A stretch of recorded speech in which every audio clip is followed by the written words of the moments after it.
আজকে আমরা পরিবৃত্ত অঙ্কন শিখব। একটা ত্রিভুজে পরিবৃত্ত কীভাবে আঁকতে হয় আমরা আজকে পরিবৃত্ত আঁকতে শিখব। তো পরিবৃত্ত আঁকতে হলে আমাদের কিসে পরিবৃত্ত আঁকবো? আমরা ত্রিভুজে পরিবৃত্ত আঁকবো। ত্রিভুজে পরিবৃত্ত আঁকতে হলে প্রথমে আমরা ত্রিভুজটাকে অঙ্কন করে নেব। তাহলে আমাদের সুবিধা মতো আমরা একটা ত্রিভুজ অঙ্কন করি। ঠিক আছে, তাহলে মনে করো আমরা ABC একটা ত্রিভুজ অঙ্কন করি।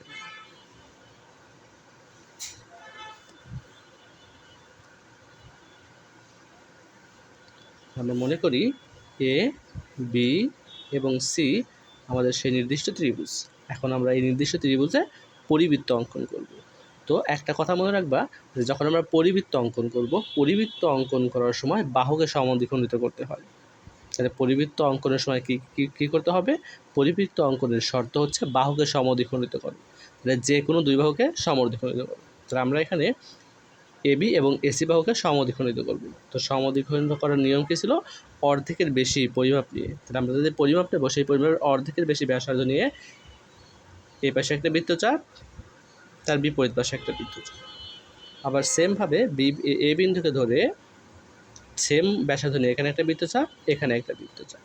তাহলে সেই বৃত্তচাপ যেখানে ছেদ করবে আমরা সেটা যোগ করলে হয়ে যাবে সমদ্বিখণ্ড। তাহলে আমার AC বাহুর সমদ্বিখণ্ড PQ। আবার সেমভাবে AC বাহুর সমদ্বিখণ্ড। তাহলে AC বাহুর সমদ্বিখণ্ড অঙ্কনের শর্ত কি? সেম শর্ত, অর্ধেকের বেশি ব্যাসার্ধ নিয়ে এ পাশে বৃত্তচাপ, এই পাশেও বৃত্তচাপ। তারপর সেটা যেখানে ছেদ করবে A বিন্দুকে নিয়ে আবার বৃত্তচাপ, এই পাশে আবার বৃত্তচাপ। তাহলে এরা আবার সমদ্বিখণ্ডিত করবে।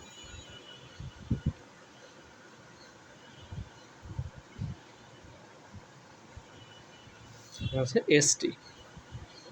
তাহলে PQ এবং ST সমদ্বিখণ্ডক পরস্পরকে O বিন্দুতে ছেদ করেছে। এবার আমরা AC এবং AB বাহুকে সমদ্বিখণ্ডিত করেছি। তাহলে AC এবং ABকে সমদ্বিখণ্ড করার সেটা O বিন্দু ছেদ করেছে। এরপর আমরা OA যোগ করব, শীর্ষ O এবং A যোগ করব।